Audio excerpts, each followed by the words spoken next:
Hi hello வணக்கம். நான் உங்கள் கேபிள் சங்கர். நான் இன்றைக்கி உங்களோட பேச போகிறது நம்முடைய கேப்டன் விஜயகாந்த் அவருடைய மறைவு பற்றி. விஜயகாந்த் மறைவு பற்றி பேசுறதுக்கு என்ன இருக்குது? அவர் உடல்நிலை சரியில்லாமல் இருந்தார், அவர் மறைஞ்சு விட்டார் அப்படின்னு சொன்னால் கூட, விஜயகாந்த்னு சொல்லும்போதே நம்ம மனசுக்குள்ளே அவர் மேலே ஒரு நல்ல ஒரு சின்ன சிரிப்பும், அவர் மேலே அரசியல் ரீதியான கருத்துக்கள் மாறுபட்டு இருந்தாலும் ஒரு தனி மனிதராக அவர் மேலே இருக்கிற அன்பு நம்ம எல்லாருக்குமே தெரியும். ஒவ்வொருத்தருமே அத்தனை அன்பு அவர் வச்சுருக்காங்க. தெரிஞ்சியோ தெரியாமையோ பழகியோ பழகாமையோ விஜயகாந்த்ன்ற விஷயம் மக்களுக்கு, எளிய மக்கள்கிட்ட ஒரு பெரிய அன்பு செலுத்துகிற ஒரு மனிதராக நமக்கு புரியப்பட்டிருக்கு. அதை உணர்ந்துருக்கோம். நிறைய சமயத்தில் அவர் பேசுகிற விஷயங்கள் எல்லாமே, அவர் டகால்னு இம்பல்சிவாக பேசுகிறதா சில விஷயம் தோணும். ஆனால் அவர் மனசுலேருந்து பேசுகிறார், அவர் என்ன தோணுதோ பேசுவார்னு சொல்லுவாங்க இல்லையா, அது உண்மையான விஷயம். எனக்கு விஜயகாந்துக்கும் ஒரே ஒரு முறை தான் சந்திப்பு நடந்திருக்குது. அதுக்குள்ளே என்னுடைய சினிமாவின் ஆரம்ப கட்டங்களில் நான் அவரை சந்திக்க போனேன். ஒரு நாள் அவருடைய உணவு அறிஞ்சிருக்கிறேன். ஆனால் அது ஒரு சின்ன ஒரு சந்தர்ப்பம். அதுக்கப்புறம் எனக்கு வாய்ப்பு இல்லை. ஆனால் விஜயகாந்த் படங்கள்ன்றது தமிழ் சினிமாவில் ஒரு மிகப்பெரிய ஒரு புரட்சி ஏற்படுத்திய விஜயகாந்த்னு தான் சொல்லணும். ஏன்னா சினிமாவில் கமல், ரஜினி, எம்ஜிஆர், சிவாஜி இப்படி ஒரு பெரிய ஒரு ஜனர் இருந்துகிட்டே இருக்கும்போது, அங்கே விஜயகாந்த்னு ஒரு கேரக்டர் உள்ளுக்குள்ளே மொத்த சினிமாலேயும் அவருக்குன்னு தனியான ஒரு படங்கள், முக்கியமாக இன்றைக்கி எப்படி ஷார்ட் ஃபிலிம்ஸ் டேரக்டர்ஸ் வச்சு ஒரு படம் பண்ணுறாங்களோ அது மாதிரி ஃபிலிம் இன்ஸ்டியூட் ஸ்டூடெண்ட்ஸுக்காக ஒரு விஷயத்தை பண்ண ஆரம்பித்து, அவங்களுக்கு சப்போர்ட் பண்ண ஆரம்பித்து, அந்த படங்கள் இன்றைக்கு இருக்கிற பேன் இண்டியா படங்கள் மாதிரியான படங்களை தயாரிக்கக்கூடிய வாய்ப்புகளை உருவாக்குனது நிஜமாக பார்த்திங்கன்னா விஜயகாந்த்னால தான் சாத்தியம். அது இப்போ ஊர்மொழிகள்ன்ற படம் பல வருடங்கள் ப்ரொடக்ஷன் இருந்தாலும் கூட அந்த படம் மிகப்பெரிய அளவில் அவருக்கு ஒரு பேர் வாங்கி கொடுத்த படம். அதே போல் இள வயதிலே அவர் கொஞ்சம் வயதான போலீஸ்காரர் இந்த மாதிரி கேரக்டர்லாம் பண்ண ஆரம்பிச்சிட்டார். அவருடைய வயசுலேயே நிறைய பண்ண ஆரம்பித்ததும் அதுக்கான வெர்சட்டிலிட்டி கிடைச்சதும் ரொம்ப முக்கியமான விஷயம் அதில்.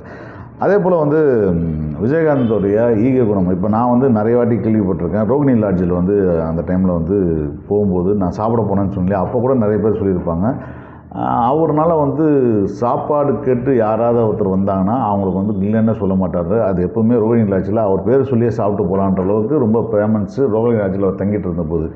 இதையெல்லாம் விட ரொம்ப சுவாரஸ்யமான ஒரு விஷயம், ரொம்ப மகத்தான விஷயம் என்னென்னா, நான் அப்போ ஒரு 10ஆம் கிளாஸோ என்னமோ படிச்சுட்டு இருந்தேன். 10ஆம் கிளாஸோ 8ஆம் கிளாஸோ படிச்சுருந்தேன், கரெக்டாக ஞாபகம் இல்லை. ஆமாம், அந்த மாதிரி டைம் தான். சட்டம்னு ஒரு படம்லாம் சட்டம் ஒரு இருட்டறி அதெல்லாம் பயங்கர ஹிட்டாகி ஓடிக்கிட்டு, அப்போ தான் விஜயகாந்த் ஒரு சின்னதாக ஒரு நடிகராக ரிஜிஸ்டர் ஆகிட்டு இருக்காரு. அந்த டைமில் ஒரு கேரக்டர் நான் டியூஷன் படிக்கிற வீட்டுக்கு ஏற்றாப்புல ஒரு ஃபேக்ட்ரி இருக்கும். அந்த ஃபேக்ட்ரியில் படுக்கிறதுக்கு வருவார்.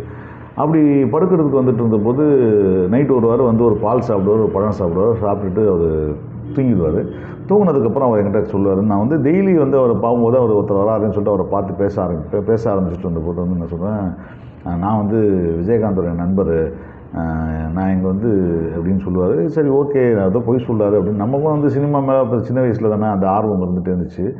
அந்த டைமில் அவர் ஒரு நாள் சொன்னார், நான் தான் அவர் நெருங்கிய நண்பன். அப்போ ஒரு நாள் கேள்வி கேட்டேன் அவர்கிட்ட, அவர் சினிமாலாம் நடிக்கிறாரு, அவர் போய் அவரோட ஃப்ரெண்டு நீங்கள் இங்கெல்லாம் தங்கிட்டுருக்கீங்க, சின்ன இடத்துலாம் தங்கிட்டுருக்கீங்களே அப்படின்னு கேட்டேன். இல்லை அவர் இப்போ தான் வளர்ந்து வந்துட்டுருக்காரு, அவருக்கு அவர் ரூமில் யாராவது கெஸ்ட் வந்துகிட்டே இருப்பாங்க.